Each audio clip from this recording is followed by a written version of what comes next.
हमारा सेकंड जो ऑर्गन है वो है Security Council. This is the most important organ of the United Nations. There are 5 permanent members in this ways: America, Britain, France, Russia and China. Security Council वो United Nations का सबसे important organ माना जाता है और security council के अंदर 5 permanent members हैं और उनके नेम है America, Britain, France, Russia and China. Other 10 countries are not permanent members और उसके अलावा जो कंट्री है वो परमानेंट मेंबर्स नहीं है। This council enjoys tremendous powers in order to maintain international peace and security. और ये जो परमानेंट जो मेंबर्स जो कंट्री है उनको एक ऐसा पावर दिया जाता है कि जो पूरे इंटरनेशनल के जो यूनाइटेड नेशंस के जो कंट्री है उन पे अपना पावर्स और ऑर्डर को मेंटेन करने के लिए और पूरे वर्ल्ड में पीस एंड सिक्योरिटी बनी रहे इसके लिए। It solves the problems and dispute of the Nations peacefully through negotiations and meditations. When any one permanent member does not vote in support of some important international matter, it cannot take a decision on that. और उसके बाद ये जो permanent जो members वो किसी भी problem और किसी भी जो मैटर को लेके वो अच्छी तरह से वो डिसीजन लेते हैं और अगर कोई जो डिसीजन लेना हो तो उसके अंदर कोई एक जो परमानेंट कंट्री जो वोट नहीं करता तो उनका ये जो डिसीजन वो बाकी के जो 4 मेंबर्स हैं उनके लिए भी वो रिजेक्ट किया जाता है। This power of the 5 permanent members is called veto और right to deny.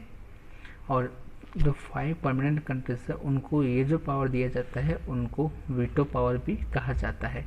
Russia has used this veto power maximum number of times. और रसिया जो कंट्री है परमानेंट मेंबर यूनाइटेड नेशंस का, उन्होंने ये वीटो पावर का सबसे ज़्यादा यूज़ किया है। उसके बाद है economic and social council. The council is also called इकोसॉक। ये जो काउंसिल है इकोनॉमिक एंड सोशल काउंसिल उसको इकोसॉक भी कहा जाता है। There are 54 members in it. The General Assembly appoints 2/3 of its retiring members for 3 years। Economic and जो सोशल काउंसिल है उसमें टोटल 54 मेंबर्स हैं और जनरल असेंबली की तरह 2/3 जो 3 मेंबर्स है उनको रिटायरिंग के बाद 3 years के लिए उनको अपॉइंटमेंट किया जाता है। This council tries to raise the standard of living of the nations of the world without any base of religion, caste, region. This council and its sub council work all over the world। और ये जो council है उसको पूरे world में जो peoples रहते हैं उनका जो लिविंग स्टैंडर्ड है उनको किसी भी तरह के जो बेस पर without any discrimination, religion, caste और रीजन के डिस्क्रिमिनेशन के अलावा उसको मेंटेन करना ये इकोनॉमिक एंड सोशल काउंसिल का वर्क है। और उनकी जो सब ऑर्डिनेट जो सब काउंसिल है वो पूरे वर्ल्ड में वर्क करते हैं, जैसे कि WHO है, IMF है, यूनेस्को, ILO, FAO जैसे कि जो सब काउंसिल्स है वो पूरे वर्ल्ड में काम करते हैं। तो फर्स्ट हम बात करते हैं WHO की। WHO का जो फुल फॉर्म है वो है World Health Organisation, works to improve the health of people of the world. जो WHO है वो पूरे वर्ल्ड में पीपल्स की जो हेल्थ है उसको इम्प्रूव करने के लिए वर्क करते हैं। IMF का फुल नेम है इंटरनेशनल मॉनेटरी फंड। IMF का जो वर्क है जो पूरे वर्ल्ड में फाइनेंशियल जो स्टेबिलिटी को कंटिन्यू रखना। आगे है FAO यानी कि फूड एंड एग्रीकल्चर ऑर्गेनाइजेशन। ये जो सब काउंसिल है वो एग्रीकल्चर रिलेटेड जो प्रोडक्शन है, जो फॉरेस्ट्री एंड फिशरीज है और उनकी जो न्यूट्रिशंस लेवल है उसको इम्प्रूव करने के लिए वो वर्क करते हैं। ILO का फुल फॉर्म है इंटरनेशनल लेबर ऑर्गेनाइजेशन। और ये जो ऑर्गेनाइजेशन है वो पूरे वर्ल्ड के जो लेबरर्स हैं उनके लिए, उनके राइट और उनके जस्टिस के लिए वो वर्क करते हैं। उसके बाद नेक्स्ट सब काउंसिल है यूनिसेफ, यानी कि उसका फुल नेम है United Nations International Children Emergency Fund and United Nations International Children's Fund. उसके बाद ये जो है यूनिसेफ वो undertakes child welfare activities to improve the health of children of the world by providing nutritional food and education. ये जो organisation है वो पूरे वर्ल्ड के जो बच्चे हैं उनकी वेलफेयर के लिए कई सारी एक्टिविटीज़ हैं, उनको इम्प्रूव करने के लिए बहुत सारी एक्टिविटी करवाते हैं और उनको उनका हेल्थ बने रहे और उसके लिए उनको अच्छा न्यूट्रिशनल जो फूड एंड एजुकेशन भी उनको प्रोवाइड करता है। नेक्स्ट हमारा जो सब काउंसिल है वो है UNESCO, United Nations Educational Scientific and Cultural organisation.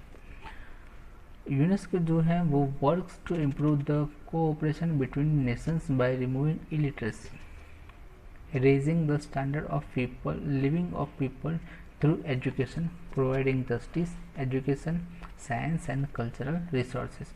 और ये जो यूनेस्को ये जो ऑर्गेनाइजेशन है वो पीपल्स का जो लिविंग स्टैंडर्ड है और उनकी जो इलिटरेसी है उसको रिमूव करने के लिए जो दो कंट्री के बीच में जो कोऑपरेशन है उसको इम्प्रूव करने का वर्क भी यूनेस्को करता है। उसके बाद हमारा जो नेक्स्ट ऑर्गन है वो है ट्रस्टीशिप काउंसिल। ट्रस्टीशिप काउंसिल की बात करें तो there are 5 permanent members nations in this council. Trusteeship जो काउंसिल है उसमें 5 नेशंस परमानेंट नेशन है। The representatives selected by the General Assembly are included here। और ट्रस्टीशिप जो काउंसिल उसके जो परमानेंट मेंबर्स है उसको सिलेक्शन जनरल असेंबली करती है। It overseas matters pertaining to nations that have not acquired independence and are under some previous mandate, also nations defeated in the Second World War as well as in its social, economic, political and development। Trusteeship जो council है वो जो winning Nations है और second world war के दौरान जो Nations थे उनको जो इकोनॉमिक, पॉलिटिकल और डेवलपमेंट नहीं हुआ यानी कि उनको जो नुकसान हुआ है उनको डेवलप करने के लिए ये वर्क करती है।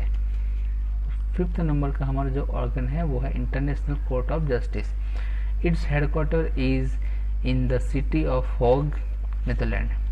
इंटरनेशनल जो कोर्ट ऑफ जस्टिस है उसको जो सिटी उसका जो हेडक्वार्टर वो नीदरलैंड के जो हेज में है। देयर आर 15 जजेस इन इट। और जो इंटरनेशनल कोर्ट ऑफ जस्टिस है उसमें टोटल 15 में जजेस है और who are appointed for 9 years. और वो जो 15 जजेस है वो 9 ईयर्स के उनको अपॉइंटमेंट किया जाता है। It solves dispute between nations, gives verdict और international disputes presented before it and gives legal advice. और ये जो जज होते हैं वो दो नेशंस के बीच में जो उनको जो डिस्प्यूट यानी कि जो फाइट होती है, जो उनके बीच जो गलतफहमी होती है उसको रिमूव करने के लिए उसको प्रॉब्लम सॉल्व करते हैं और उनको इंटरनेशनल जो ट्रेड है, इंटरनेशनल जो रिलेशन है वो बढ़े, इसके लिए वो लीगल एडवाइस भी देते हैं। लास्ट हमारा ऑर्गन है वो है secretariat. The office of the secretary general of the United Nations is called the secretariat. United Nations के जो सेक्रेटरी जनरल होते हैं उनकी जो ऑफिस सेक्रेटरीट के नाम से जाना जाता है। The General Assembly appoints the secretary general for 5 years. और जनरल असेंबली है वो सेक्रेटरी जनरल को 5 ईयर्स के लिए अपॉइंटमेंट करते हैं। Secretariats administrations, assistants, translators and expert are also appointed to help the secretary general. जो सेक्रेटरी जनरल है वो सेक्रेटरीज, एडमिनिस्ट्रेटर्स, असिस्टेंट्स और ट्रांसलेटर्स और उनमें कई सारे जो एक्सपर्ट्स हैं उनको अपॉइंटमेंट के लिए वो हेल्प करते हैं। The secretariat is situated in New York. जो सेक्रेटरीट होता है वो न्यूयॉर्क के अंदर वो रहते हैं।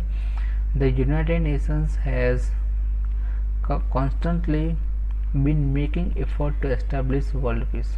जो सेक्रेटरीट है वो न्यूयॉर्क में रहते हैं और कॉन्स्टेंटली वो पूरे वर्ल्ड में शांति बनी रहे उसके लिए वो वर्क करते हैं।